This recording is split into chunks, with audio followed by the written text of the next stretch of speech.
Most people will watch this, nod along, feel something shift inside them, and then scroll to the next video. That's fine. This isn't for most people.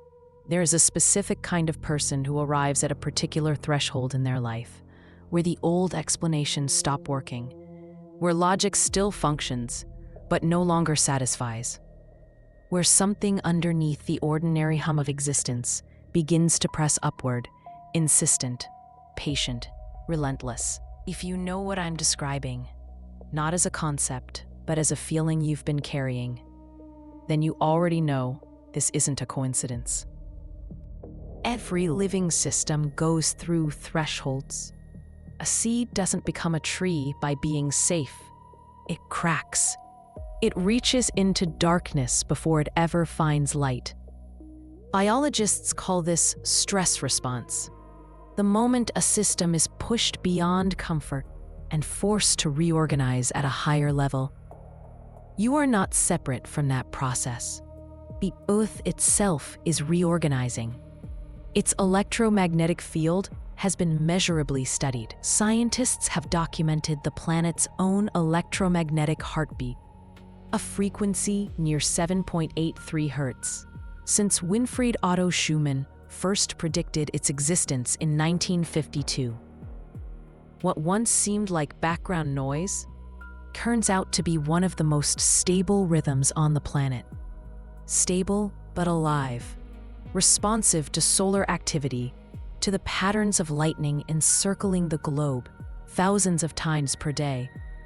Some physicists say this is purely geological, some say it's cyclical, and some, the ones who sit at the edge of both science and mystery, say it mirrors something in us.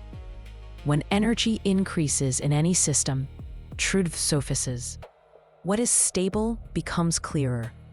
What is broken gets louder. What no longer fits begins to fall away.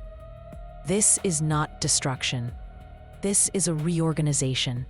And you, your nervous system, your breath, your emotional patterns, you are not watching this from the outside. You are woven into it. So what exactly is being asked of you? Not your beliefs, not your spiritual resume, not how many meditations you've logged or how many books line your shelf. The test is simpler than that, and harder. Can you remain present when the pressure increases? Can your heart stay open without collapsing into sentiment, without armoring into stone? Can power move through you without becoming control? These aren't abstract spiritual questions. These are lived daily moments. A conversation that pushes your edge. The silence after betrayal. The choice between reaction and response. That razor-thin space in between. Psychologists working in trauma and nervous system research describe something they call the window of tolerance, the zone where you can process experience without going into fight, flight, or shutdown. It's a clinical concept, practical, measurable. Mystics have pointed toward the same territory for thousands of years, though they gave it a different name: presence. The test is not asking whether you are enlightened. It is asking whether you are grounded. Now, there is something older than your questions, something that has been holding the architecture of this planet long before civilizations rose and collapsed and rose again. And it works in 3 movements. The first is memory. Deep within the earth, in layers of consciousness that predate written history, certain intelligences have preserved something. Not as data, not in archives or hard drives, as living pattern. Think of how a musician doesn't think about music, they become it. How a forest maintains its balance not through instructions, but through relationship. How a river, even when blocked, finds its way. This is how ancient civilizational memory works. It doesn't announce itself. It doesn't arrive with fanfare. It surfaces quietly, as a design that feels right before you understand why. as a social structure that reduces conflict without demanding obedience, as a way of healing that restores agency rather than creating dependence. You have felt this, a sudden knowing, a blueprint arriving whole. That is not imagination. That is memory, recognizing a stable enough field to return to. The second force is structure. Across the world, there are pathways, ancient ones. Many traditions mapped what they understood to be energetic currents running through the earth. The ley lines of the Celtic world, the dream lines of the Aboriginal Australians, the dragon currents of Chinese geomancy, the sacred roads of the Inca. Whether these were literal geography, metaphysical maps, or both, every culture that went deep enough into the land found pattern, found connection, found something that needed to be protected, and something guards those pathways. In every tradition that mapped the deep geography of the planet, there were guardians. Not rulers, not tyrants, guardians. Their function is not to command behavior. It is to protect coherence. When energy increases, they amplify what is already present. Integrity grows stronger. Distortion becomes visible. Power without coherence, power held by fear, by the need to control, by the hunger to be seen, fractures. This is not punishment. This is physics. The third force is you, not humanity as concept, not humanity as collective hope. You, your specific nervous system, your specific capacity to hold complexity without collapsing, your specific ability to build something imperfect, real, and alive in the middle of conditions that are not ideal. Because that is what your lineage learned, not in comfort, in rupture. Every time structure failed you, your nervous system learned to improvise. Every time you grieved and stayed open, your heart deepened. Every time you began again, your discernment sharpened.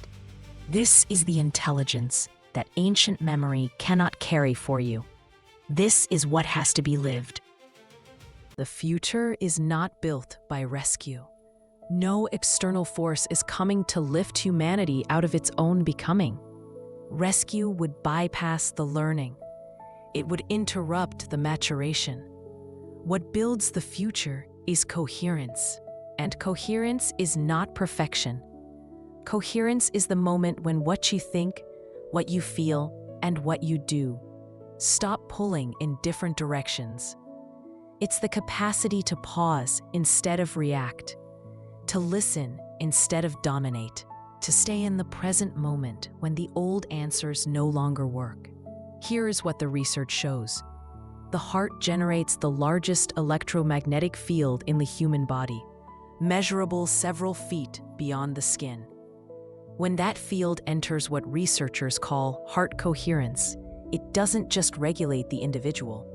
Studies show it influences the people nearby, that the coherent signal of one person's heart can be detected in the nervous system of another. Your inner state is not private. It radiates. This is why the test is not about performance. It's about capacity. Can your nervous system stay open without flooding? Can your attention stay present without grasping? Can your heart remain clear when power touches identity? A calm nervous system can carry greater charge without distortion. A reactive one fractures under the same energy.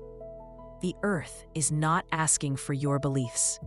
It is asking for your presence. In moments of great transition, reality doesn't move in a straight line. It opens into parallel paths. Both exist simultaneously. Both are real. And the one that stabilizes is the one that is fed. One path is organized by fear. Attention locks onto what threatens. Control replaces trust. Surveillance replaces connection. Systems built on extraction consume themselves from within. And here is the strange thing about this path. Whatever you fight with obsession gains your power. Whatever you stare at with fear grows louder. Resistance, when it mirrors the thing it resists, becomes it. The other path is organized by coherence. It doesn't announce itself. It doesn't ask for permission. It grows quietly, in the places where people create instead of react, where shared responsibility replaces dominance, where energy circulates instead of accumulates. Creation feeds coherence because it generates life. Resistance ties attention to the frequency it opposes. This is not avoidance. This is alignment. Every moment of focus is a tuning. Every emotional state is a signal. Every act of creation strengthens the path it serves. You are not outside this choice. You are making it, right now, with what you attend to, with what you build, with what you refuse to let consume you. A new civilization does not begin with laws. It begins with patterns. Beneath language, beneath ideology, beneath belief, there are structural codes, principles that determine how energy flows, how systems stabilize, how life organizes itself. And they are not ideals to strive toward. They are instructions already alive in consciousness. Unity, not the erasure of difference, but the recognition of relationship. The understanding that separation is a matter of perception, not fundamental reality. Where unity lives, systems cooperate naturally. Harmony, not agreement, but attunement. Actions that fit into the whole rather than fracture it. Where harmony lives, violence becomes unnecessary. Abundance, not excess, but circulation. Resources flowing where they are needed. Value measured by what sustains life, not by what accumulates. Where abundance lives, communities stabilize. Courage, the ability to live truth without aggression, to be present without armor, to choose integrity even when comfort is uncertain. Where courage lives, systems evolve instead of calcify. Love, not sentiment, not romance, structural love, the organizing intelligence that moves systems toward wholeness. The principle that ensures circulation rather than extraction, healing rather than punishment, belonging rather than exclusion. Where structural love is the foundation, power does not corrupt, it clarifies. These codes are not waiting in the future. They are already active. Everywhere consciousness meets integrity. In every relationship that chooses honesty over comfort. In every community that shares what it has. In every leader who listens before commanding. In every person who breathes before reacting. The architecture is being written, moment by moment, decision by decision, by you. So here is where we return to that feeling you arrived with, that sense of something being asked. The test is not asking whether you are advanced. It is asking whether you are grounded, not whether you are awakened, but whether consciousness can remain embodied under pressure. Silence is not the absence of sound. It is the absence of inner friction. In silence, guidance doesn't arrive as argument. It arrives as recognition, a quiet certainty that needs no justification, a direction that calms the body instead of exciting the mind. The earth is not asking for your faith. It is asking for your presence, and in that presence, a new future becomes possible. Not because someone saved you, because you chose to be here, fully, honestly, coherently, here. That is enough. That has always been enough.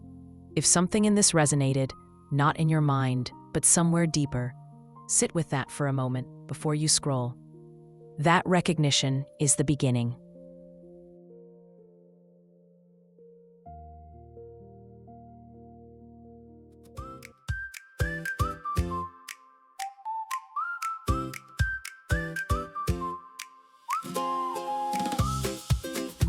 Bye.